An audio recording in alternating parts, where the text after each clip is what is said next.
Good morning.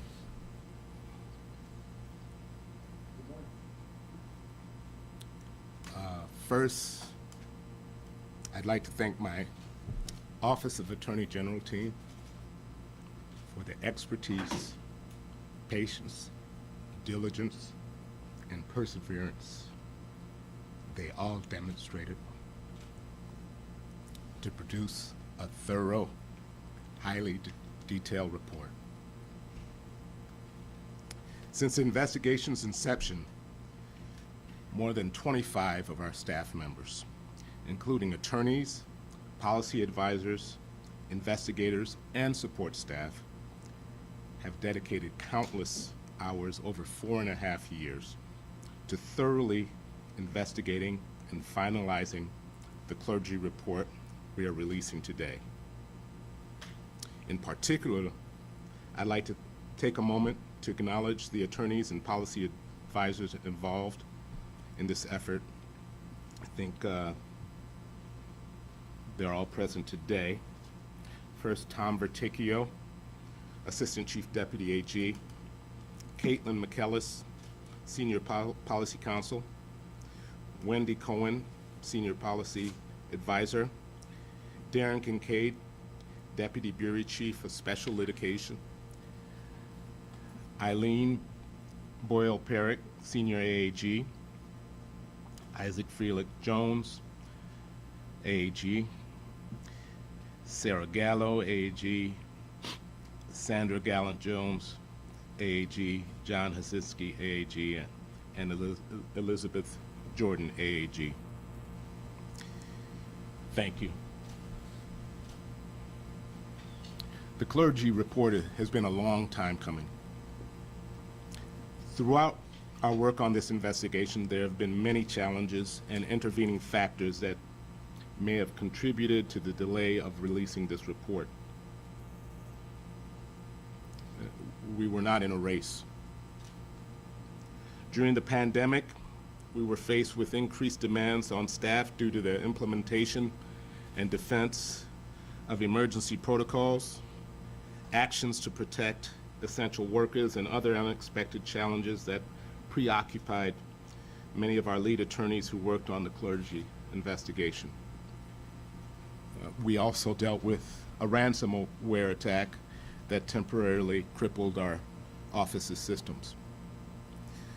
Aside from these practical obstacles, this team has also had to surmount the emotional challenges that unavoidably accompany of an investigation of this sensitive subject matter. This team worked assiduously on this protracted, collaborative effort with grace and compassion. And again, I thank each and every one of you. Now, before we dive into the heart of this report, I believe it's important that I share my personal history with the Catholic Church so as to disabuse you of any notions that I have a personal axe to grind with the church. My mother was a faithful, practicing Catholic for the entirety of her life, praying every night and regularly attending church. She was a Haitian immigrant, and Catholicism was the official religion of Haiti during her time there. Consequently, I was raised and confirmed in the Catholic Church. My wife and I sent our children to Catholic school. I have personally witnessed how the Catholic Church has made tremendous contributions in education, assisting disabled children, helping the homeless, advocacy against violence, efforts to provide hope to abused and neglected children, and numerous other contributions the church has made to our society for its betterment. However, it is precisely because of its many virtuous deeds and benevolence that we, the public and many families, put faith in the Catholic Church and its leaders in ways that we do not trust other establishments. But when such trust is betrayed with abuse to children, and there are efforts to cover it up, the call for accountability should be resounding.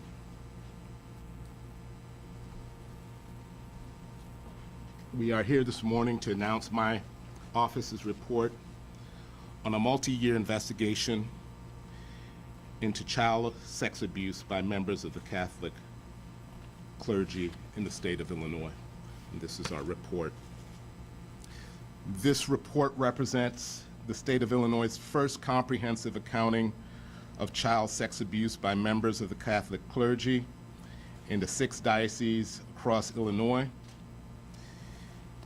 including the Diocese of Belleville, Joliet, Peoria, Rockford, Springfield, and the Archdiocese of Chicago. This investigation began in the latter half of 2018 under the leadership of then Attorney General Lisa Madigan. Even before I was sworn into office, I committed to continuing the investigation that my predecessor had initiated. Throughout the investigation, we had 2 goals.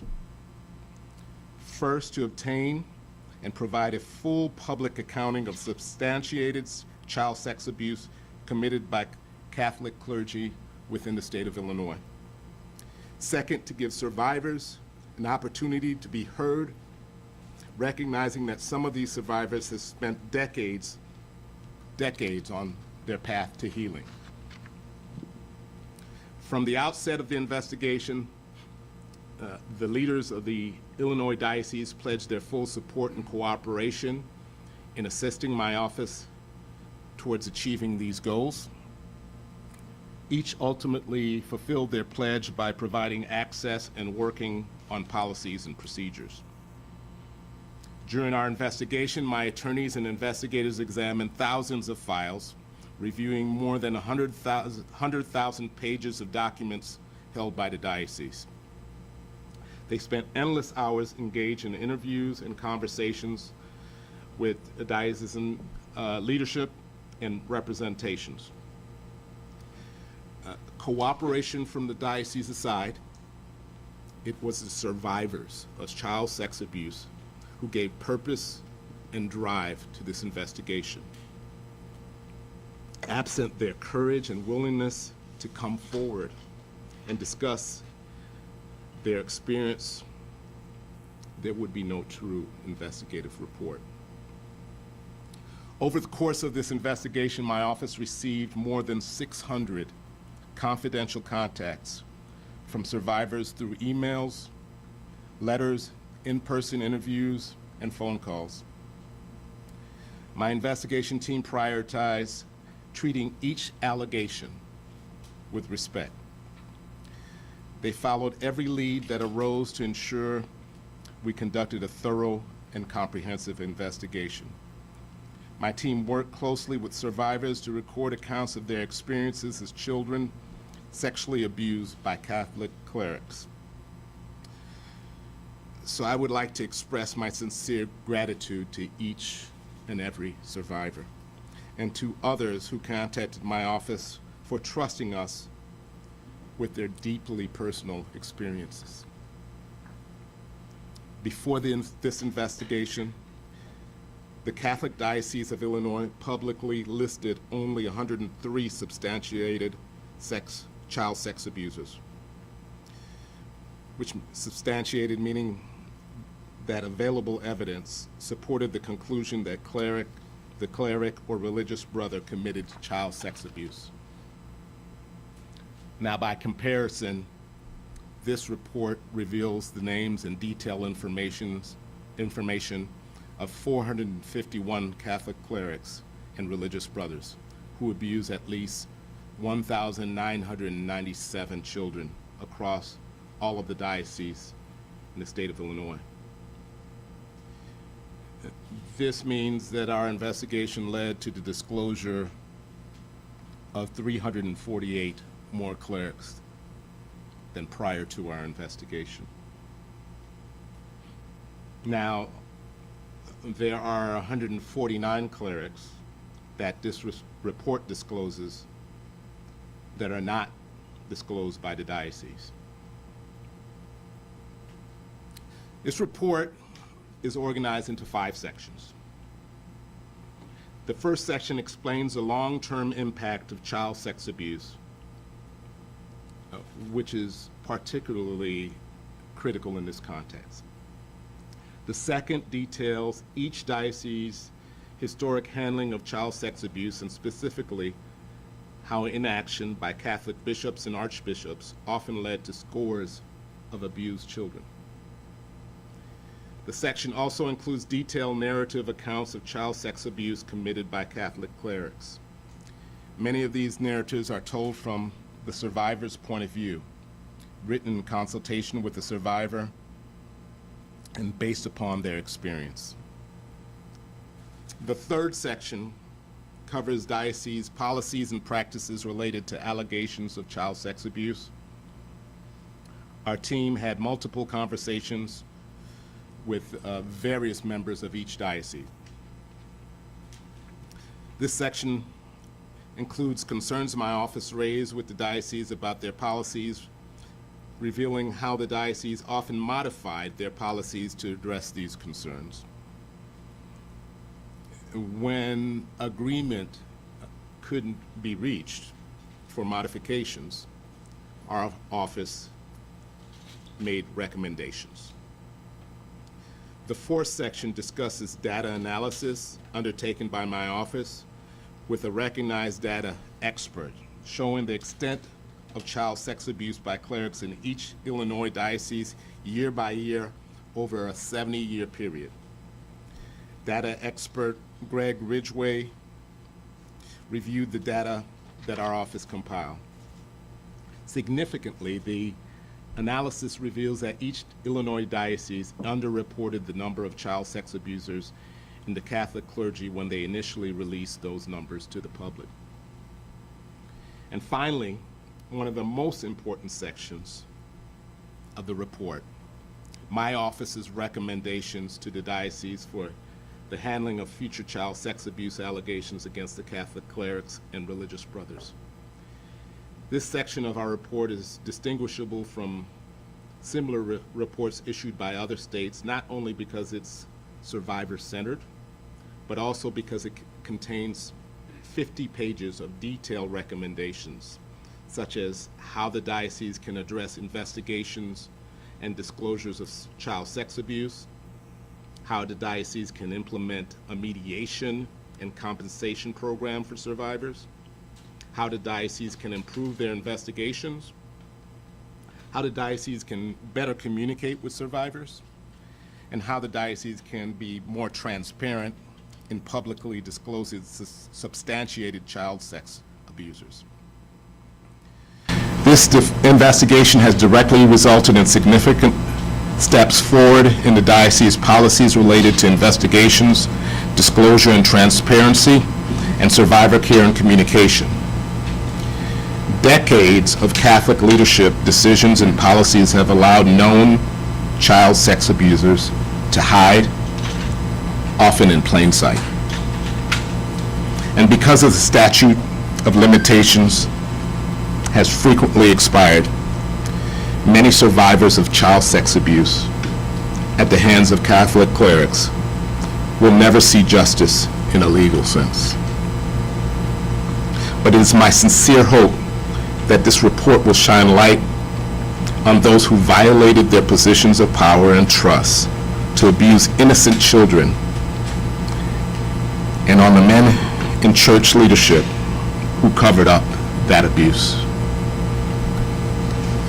These perpetrators may never be held accountable in a court of law, but by naming them in this report, the intention is to provide the public with public accountability and a measure of healing to survivors who have long suffered in silence. Our office takes every instance of reported child abuse seriously, and I believe the breadth of this 700-page report evinces that.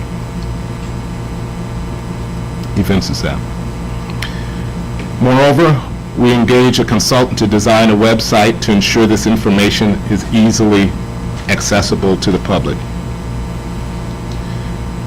Nevertheless, the reality of child sex abuse does not end with this report. Consequently, I'd like to conclude by directing the public to appropriate agencies that can provide continued assistance and support. To report current child abuse allegations, we encourage you to contact the Department of Children and Family Services. And for past child abuse, the Survivors Network of Those Abused by Priests, or SNAP, can offer meaningful direction and support. I thank you for your time, and I want to again thank my staff and thank all of the survivors who've come forward, and at this point we'll take questions. Sir, the priests who are named, are they alive or dead? What is their status that you don't know? There's a mix, and let me get to that data.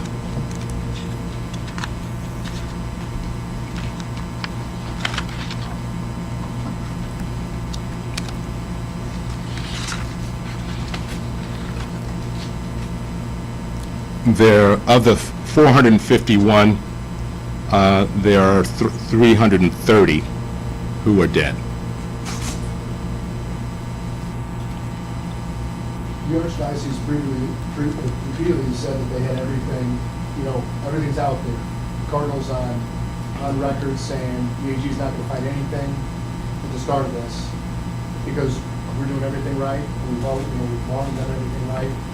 What does this tell you? I mean, again, to be blunt, has the church been lying to the public? Or is this a full oversight? Is it incompetence? Is it some combination? How would you characterize this? Well, as I mentioned, there were 103 disclosed prior to our investigations, and our investigations led to the disclosure of 348 more. I think the numbers sort of speak for themselves on that. Let me say that as I indicated, there was cooperation by the diocese. There was, as I speak of those numbers, there's still 149 clerics that the diocese do not disclose, that our report discloses. You're clarifying that, so it's 149, but it's 160 because some of them are spread to a couple dioceses, right? Correct. So, Can you explain the issue with external clerics, the reporting that the diocese did not do when they knew that somebody had a credible allegation against them, but they weren't part of? So that's the 149 that I mentioned, or the 160, if depending on how you want to count, were from religious orders, and the, I guess, position of the church. I'll let the church speak for themselves, but to the extent that they were ministering under the diocese and had significant contact, either in schools or otherwise, we considered as part of our investigation important to disclose each and every cleric that abused children. And that was a point of contention. Some dioceses did not want to release those names, correct? That's correct. There's 149, which is a significant number, more than the initial number of clerics initially disclosed by all the dioceses together. Mr. Arnold, when you look at the investigation in Pennsylvania and you look at the investigation here, can you put it in perspective in how it compares with the amount of Catholics there, the amount of Catholics compared to here, the amount of the population there, the amount of population here? And speaking with SNAP this morning, SNAP is saying these numbers are staggering, but that this investigation here in something huge, big, that the numbers are just so large in comparison to what was found in Pennsylvania. Yeah, well, let me first thank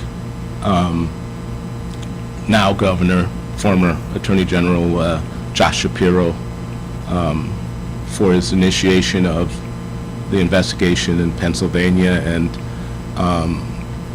and for his initial report, because that led to my predecessor and others to initiate needed investigations in other jurisdictions.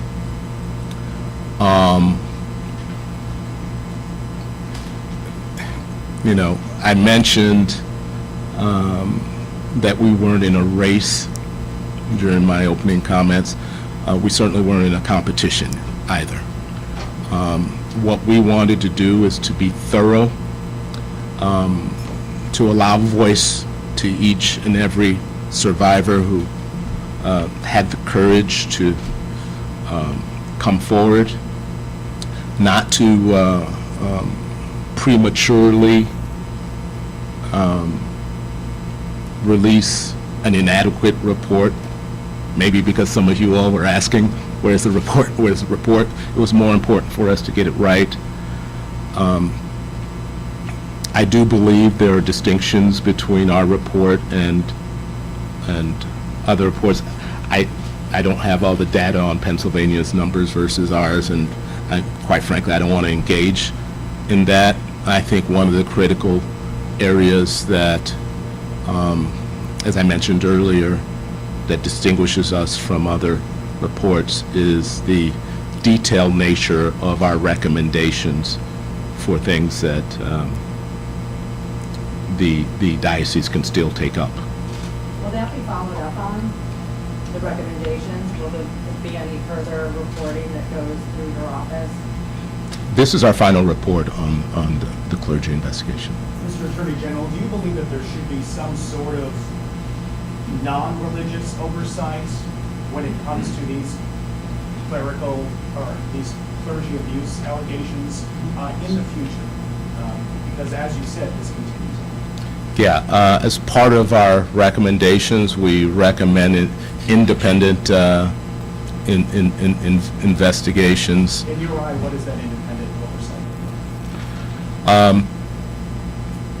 Well, first of all, it's somebody outside of the church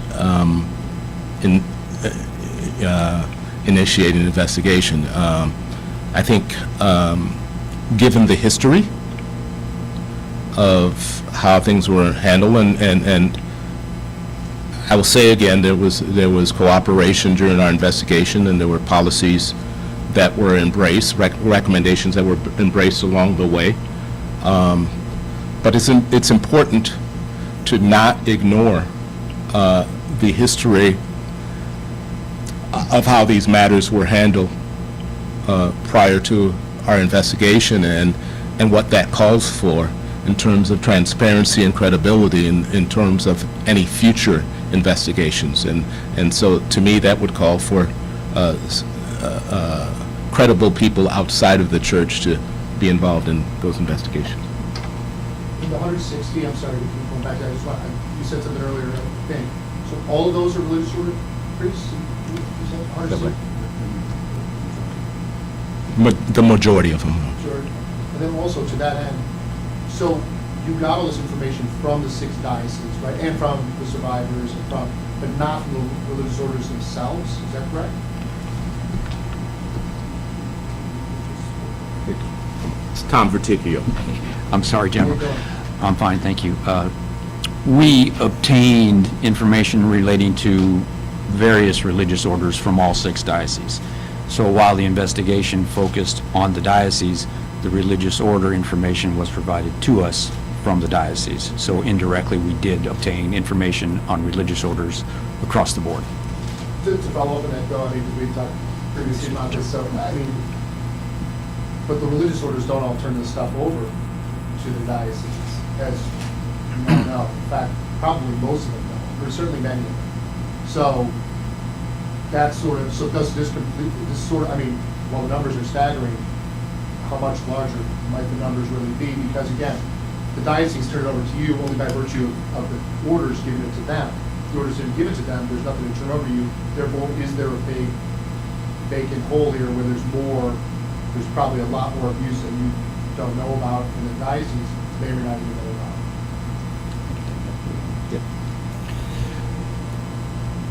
We did far more than just obtain information from the diocese on religious orders. Our investigation would span, and did span, information available across the country so that we could, in fact, identify religious order clerics or brothers who ministered in Illinois and abused, and then approach the diocese about them. So that's one thing. Then the other is, and this is a specific recommendation in the report, we outline the best practices for the diocese to go forward regarding approaching religious orders, requiring that religious orders provide all this information, and that's one of the detailed recommendations. But your question about could there be more, there could be more. But this is a very, very fulsome, complete investigation. Is there, and again, just asking, why not go to the orders, subpoena, ask, or at least the major ones, was there a reason why not to do that? And then you would have, again, that there would be more. The investigation started as an investigation of the 6 Illinois dioceses, and that was the focus throughout. And then throughout the investigation, the information relating to ministering within the 6 dioceses included the religious orders. So it began with the 6 dioceses and it ended with the 6 dioceses. Let me sort of add on to that, because it's a little point of contention when in our discussion with leaders within the church of why not go everywhere else there might be child sexual abuse, right? There was this was initiated again after the Pennsylvania investigation, and yes, indeed, I have no doubt that there are other areas, not just within these religious orders, but unfortunately, other places in other institutions in our state and others. But as I said when I spoke specifically about my personal experience with the church and the level of trust that families have developed because of the church's benevolence and virtuous deeds, there's something unique about the focus on the diocese. Can you describe some of the ways that you substantiated these claims? I imagine some of them were fairly old if the clergy have since passed away. Well, first and foremost, it's the courage and the willingness of survivors to come forth and some of the cooperation of the diocese themselves and the hard work of my staff to put these two things together to have these claims substantiated. And it's important to note when we say substantiated, we were not calling balls and strikes. So the church is in the end substantiated. Some of the other AG reports in different states, including, I think, Pennsylvania and Wisconsin, led to some criminal prosecutions. It started out as kind of a civil/criminal thing, it spun out, and there were charges. Is there anything here that you guys found that was chargeable, or you did charge, or you referred to somebody else for charges? Or was it just all kind of a civil matter?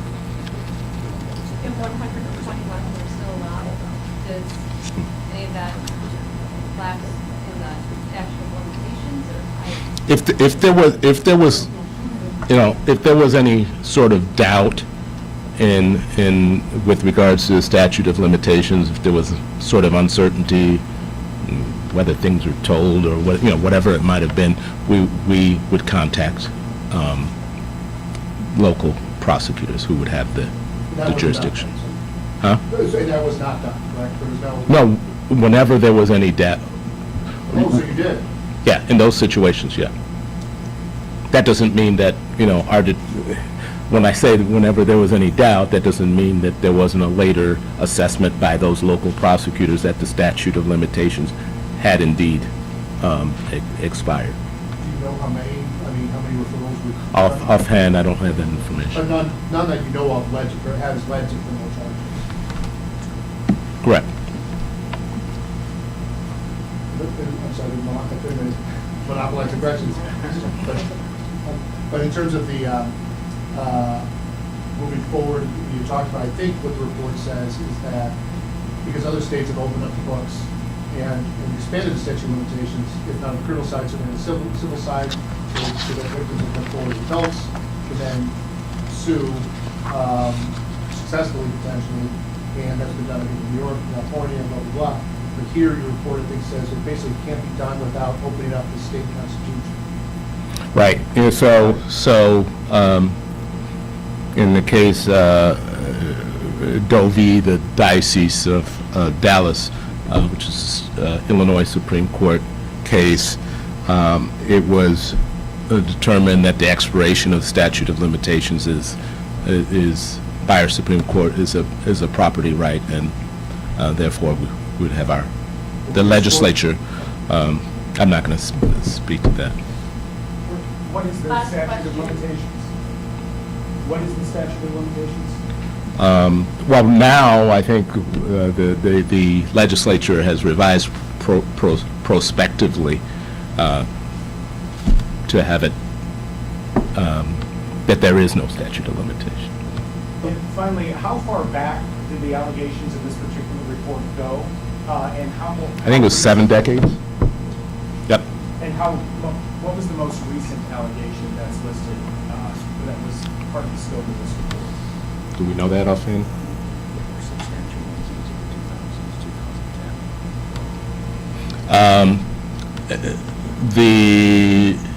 There were substantial ones into the 2000s, maybe around 2010 or so. I'm sorry, I sort of got cut off my last question, but would you support amending the Constitution? or I whatever? I answered that I'm not speaking to them. Oh, Thank you. Thank you.